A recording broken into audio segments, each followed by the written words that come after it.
Hey, what's up, everybody, and welcome back to That Triathlon Show, the podcast presented by scientifictriathlon.com. I'm your host, Michael, and this episode is Beginner Tip 9, where I'll talk about injury prevention.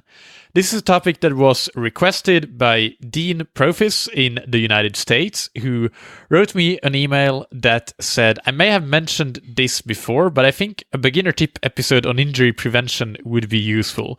It's such a big problem for so many beginners. Just a short episode on the right initial strengthening exercises for feet, glutes, hammies, shoulder, core, the right mindset, even basic stuff like start working on everyday posture, as it has huge effects in running and swimming, basics in sleep and good nutrition. Maybe not enough content, but I know personally I would have given a lot to know this stuff going on. Thanks a lot for your email, Dean. It's a fantastic topic suggestion, so I pushed it way ahead in the queue actually to get this done right away, because I don't want anybody to have to wait for this episode and get injured in the meantime, obviously. So let's get it done sooner rather than later. There are a lot of things, as you mentioned, that go into injury prevention. So that's the first thing I'll mention. It's impossible to cover in 10-15 minutes. So I'll talk about a few additional resources, but this is more of a general episode or general tip. But let's start with the most common reasons for injuries. And the number one reason is doing too much too soon. So that's why you need to make sure that you have a smart and structured training plan that progresses gradually, as we talked about both in previous beginner tips, and especially the resource I would recommend is episode 84 of That Triathlon Show, which is called The Beginner's Guide to Training Plans. I'll link to that. And one important concept there is the 10% rule, so not increasing your weekly volume by more than roughly 10% per week, especially on the run. The second most common reason for injuries, I would say, is incorrect technique in one way or another. This by no means mean that your technique has to be perfect, but there are some basic things I want you to look out for. And in all three sports, staying relaxed is always good. Being very tense is always much more risky and can... In itself, it's not what causes you to get injured, but it can cause some overcompensation patterns and things like that gets you injured. So if you can stay relaxed, much is won already just by that. So in swimming, the number one injury prevention tool, I would say, is getting one-on-one swim lessons right from the start. And that also happens to be the number one performance enhancement tool. So you can't go much wrong there when you're starting out. And that will straight away put you on the right track and make sure that you don't have any harmful movement patterns that may result in shoulder injuries. I will say that swimming injuries are a bit less common in beginners than, for example, running injuries, maybe even biking injuries, just because most beginners don't tend to swim enough to maybe get those sorts of overuse injuries. But some beginners that are more frequent swimmers, for them it might be an issue if you don't have that right technique. Definitely swimming is a sport that shoulder injuries in particular can be very common overall in swimming. So it's having the right technique is important. In cycling, the technique itself is maybe not the most important thing, but getting a bike fit and be on a bike that's the right size in the first place, that's super important, and otherwise you may easily get yourself injured. So do not skip this step. And actually yesterday, by the time this episode is released, on episode 106, you heard my teammate Katarina talk about how when she started out, she had a lot of back problems because her bike was too small, among other things. And finally, on the run, this is the most risky discipline, and the number one mistake beginners make is that they overstride. You don't land with your feet underneath your hip. It's stretched out in front of you, so you take too long strides. And what you should do is to increase your cadence and shorten your stride length. So then you run at the same speed, but every single time your foot hits the ground, it does so right underneath your hip, so that the impact forces aren't you aren't causing those braking impact forces that are sent right back through your joints and your bones, and those are the ones that really have been linked a lot to injuries. So not overstriding is the number one factor. Where you land, if you land on your heel, your midfoot, your forefoot, I don't care, but land underneath your hip. So the best injury prevention methods, obviously, would be to not make any of these mistakes, not doing too much too soon, not making these very basic technique mistakes and technique bike fit, which is more of an equipment thing, probably. But anyway, if you do, you make sure that you don't do these mistakes, then you're off to a good start. But beyond that, I would say that one of the best investments that you can do is to, when you start, and every single season, maybe even a few times per season, if you can, go to a knowledgeable physiotherapist that is very used to working with triathletes, ideally, at least endurance athletes, and have them check your things like your core strength, stability, your mobility, your entire body, give you a full check and identify potential risks. That takes the guesswork out of it, because there are a million exercises that you could do. And if you are just trying to guess, it's like with the training plans, there are a million of workouts that you could do. And if you're trying to guess what the best workout is for this particular time, well, you're not doing very optimal training in all likelihood. The same is true when it comes to injury prevention. So actually spending that little bit of time and money to go and see a physio, that will be worth so much more than what you invest in it, and get that check, and then they can tell you what exactly you need to work on specifically. So if you take nothing else away from this episode, it would be do not do too much too soon, and get a checkup by a physio, and do that regularly, at least once per season. Other than that, general tips. The number one tip I can give you is the best general prevention method, in my opinion, is core training. Core strength and core stability, both of them, not just strength. And with core training, it's better to do it little and often. So for example, 3 times 10 to 20 minutes that's a really good starting point. And you can do it every day of the week, and it's brilliant if you do that, even just 10 minutes.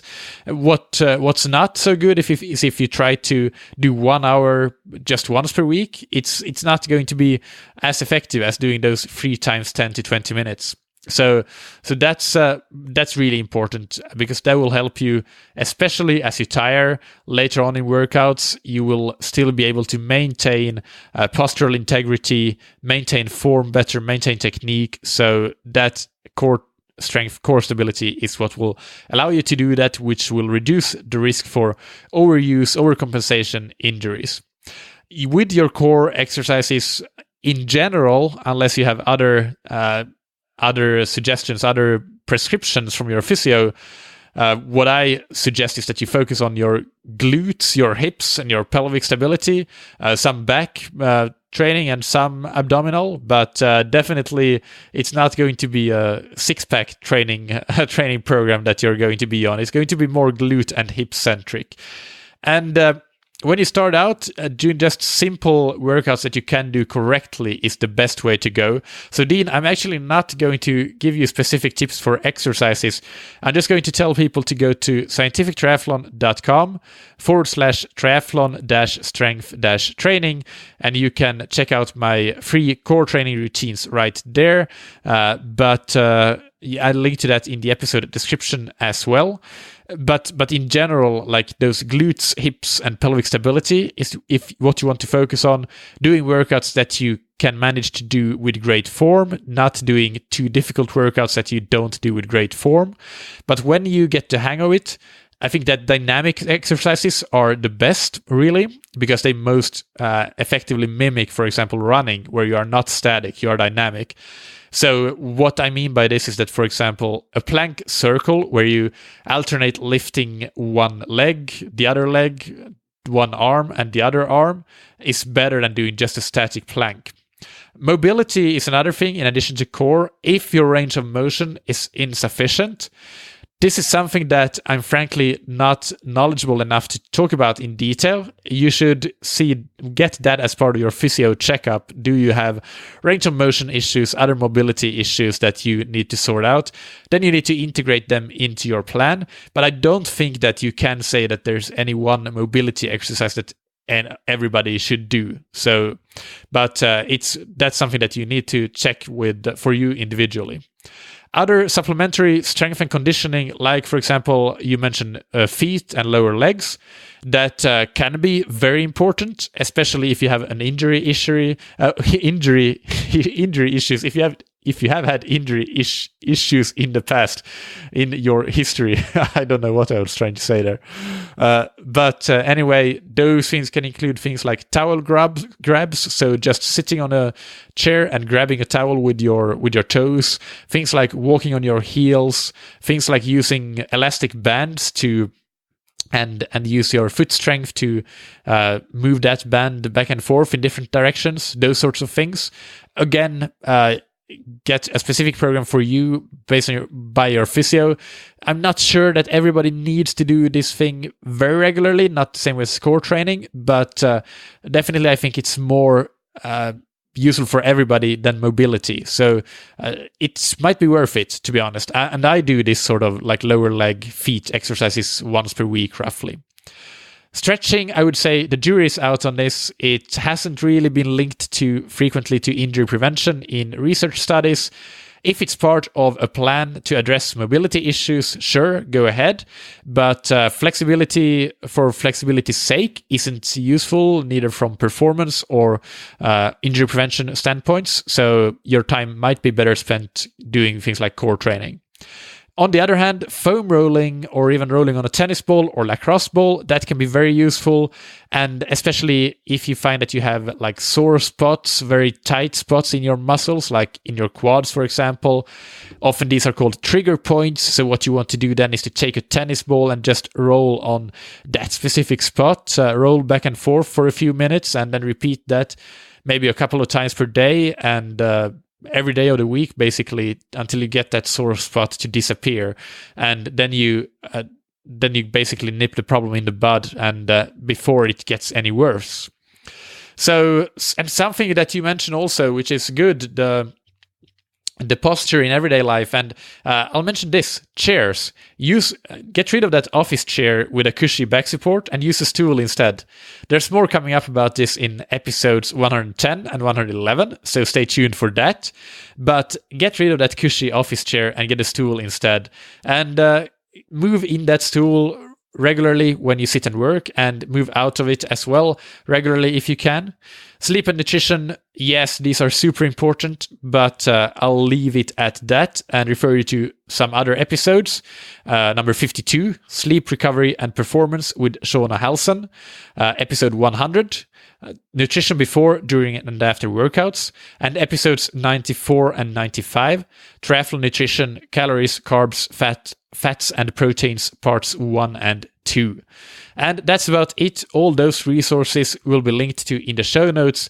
Especially, I highly recommend going to that core training resource on scientifictriathlon.com/triathlon-strength-training and get those core routines.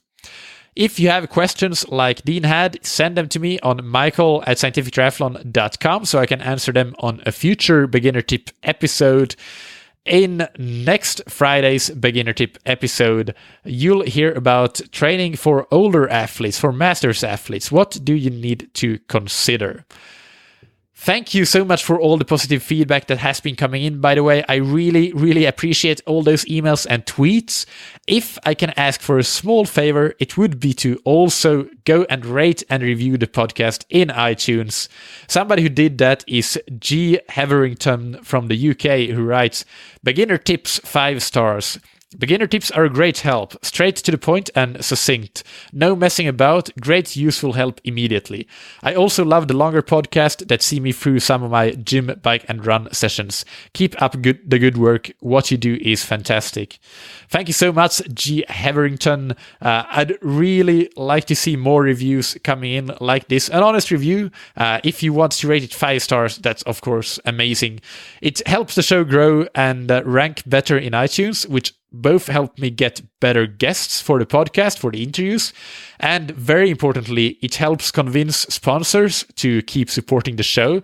And quite frankly, I could not be doing the podcast the way I am now without sponsors. I could maybe get out 1 episode per week, but no more than that without the sponsors. So your rating and reviewing really is a very important part of keeping the podcast going and stay alive long term. So keep that in mind when you go and leave your rating and review. Thank you, as always, for listening. Keep training smart and keep loving triathlon.